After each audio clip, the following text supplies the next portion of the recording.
There was a time when the fastest player on the pitch wasn't a winger. He wasn't a striker. He was a midfielder. And every time he picked up the ball, defenders knew they were in trouble. His name was Kaká.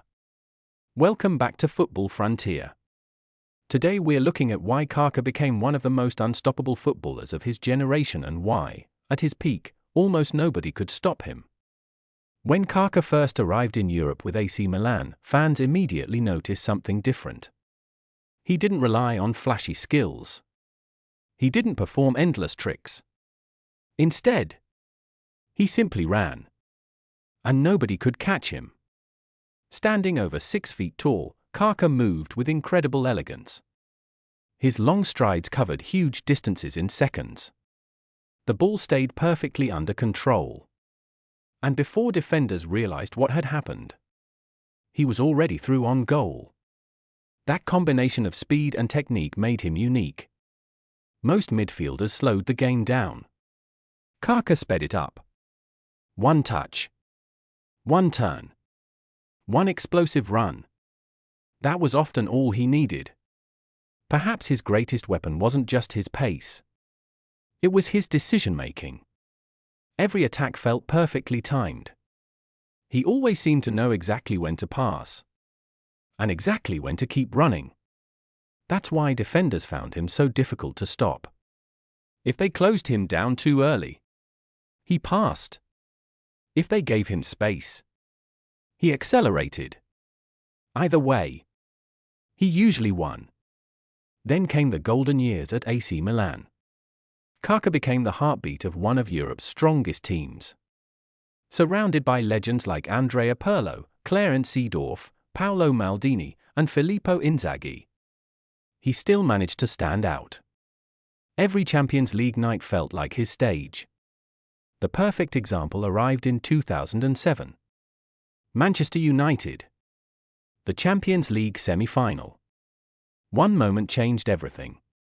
Kaká burst between defenders. The ball bounced awkwardly. Most players would have lost possession. Kaká didn't. He slipped between two defenders, kept running, and calmly scored. It became one of the most unforgettable goals in Champions League history. That season, nobody could stop him. Not in Italy. Not in Europe. He led AC Milan to Champions League glory. And later that year, he achieved football's greatest individual honor, the Ballon d'Or.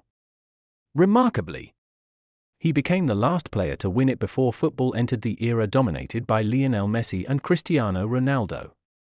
That alone shows how extraordinary his peak truly was. For Brazil, Kaká carried the famous number 10 with pride. Every time he wore the yellow jersey, fans expected something magical. Powerful runs. Perfect passes. Brilliant goals. He represented the joyful side of Brazilian football while combining it with European efficiency. Unlike many creative midfielders, Kaká rarely overcomplicated things. His football was direct, elegant, and devastatingly effective. One of the reasons defenders struggled against him was because he attacked space instead of players.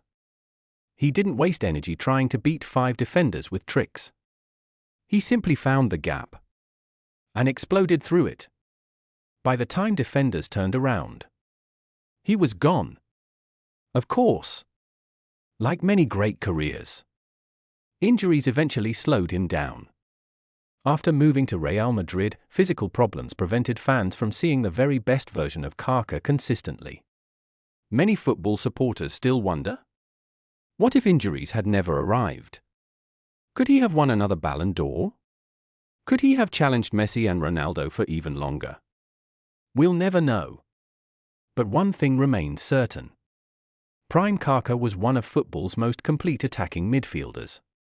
He could score, create, dribble, sprint, lead counter-attacks, and completely change a game in just a few seconds.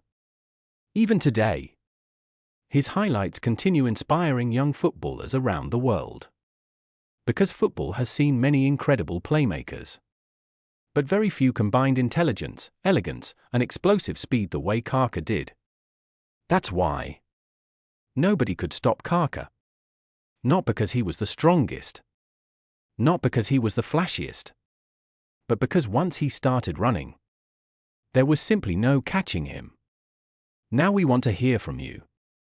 Do you think Prime Kaká is one of the greatest attacking midfielders football has ever seen? Or who would you choose instead? Tell us your opinion in the comments below. If you enjoyed this video, don't forget to like, subscribe, and turn on notifications for more football stories, legendary moments, and everything football. Thanks for watching. And we'll see you in the next video.